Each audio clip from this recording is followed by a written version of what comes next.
Okay, so we all have these huge goals we want to hit, right? But actually getting there can feel, well, impossible sometimes. Today, we're going to dive into the big ideas from Atomic Habits. It's a framework that completely flips the script on success by focusing on these tiny, almost invisible changes that, believe it or not, lead to some seriously remarkable results. And right off the bat, we hit this core, kind of counterintuitive idea. We love setting ambitious goals, but this suggests that the goals themselves, they aren't the key. What really matters are the daily processes, the systems you have in place. It's not about wishing for a result. It's about building a process that's so reliable, the result becomes almost inevitable. So, if goals aren't the answer, what's the deal? What's the problem with them? Well, the issue is, when you focus only on that big finish line, it often just leads to frustration and, failure. It kind of keeps your happiness and success just out of reach, always later, when you hit that milestone. And that can be super demotivating. Now, check this out, because this is where you can really see the difference. A goal, like I want to lose weight, that's just an outcome you want.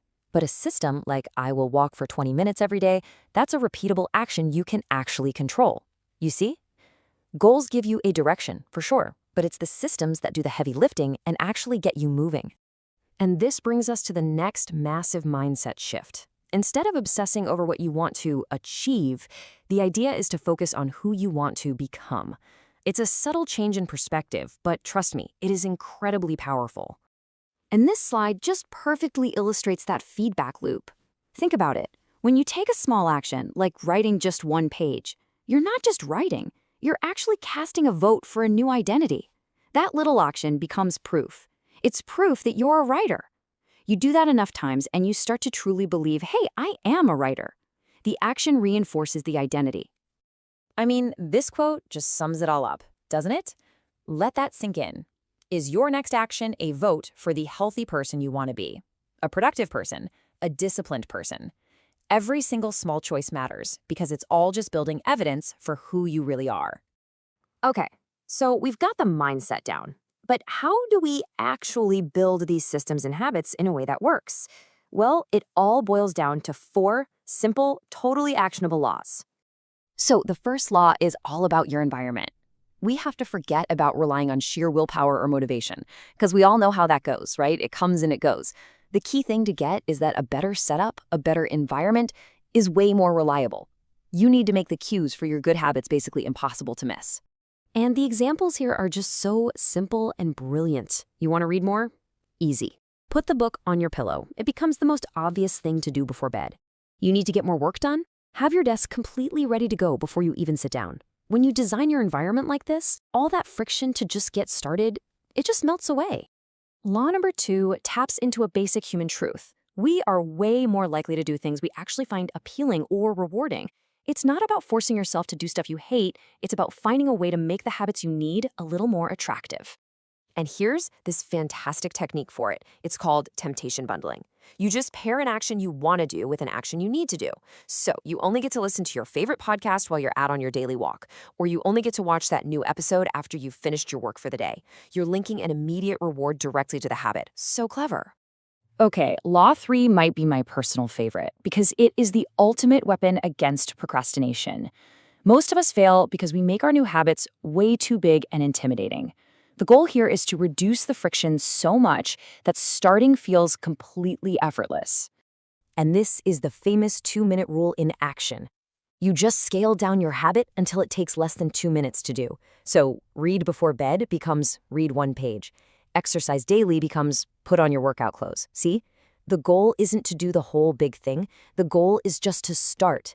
Because once you've started, momentum usually takes care of the rest. And finally, the 4th law. Our brains are wired for immediate gratification. We want a reward now, not a month from now.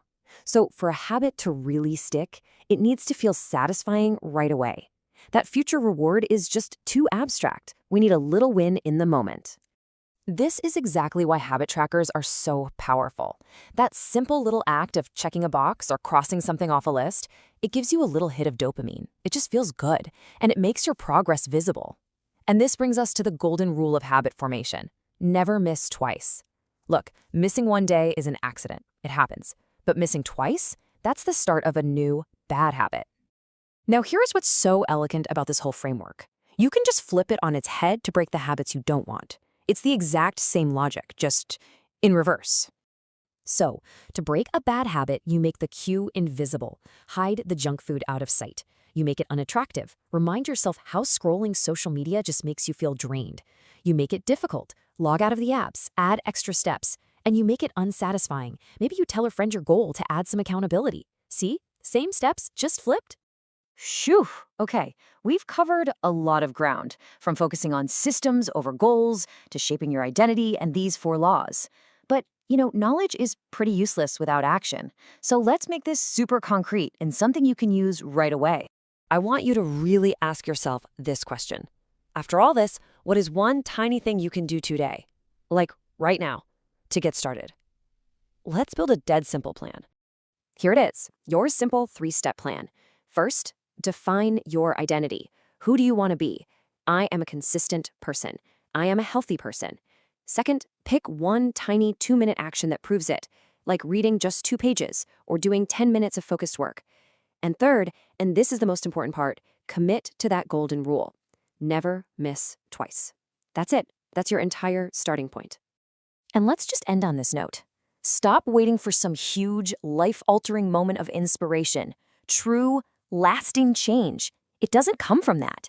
It comes from the small, what seem like insignificant choices you make every single day. The real question is, what are your choices going to be today?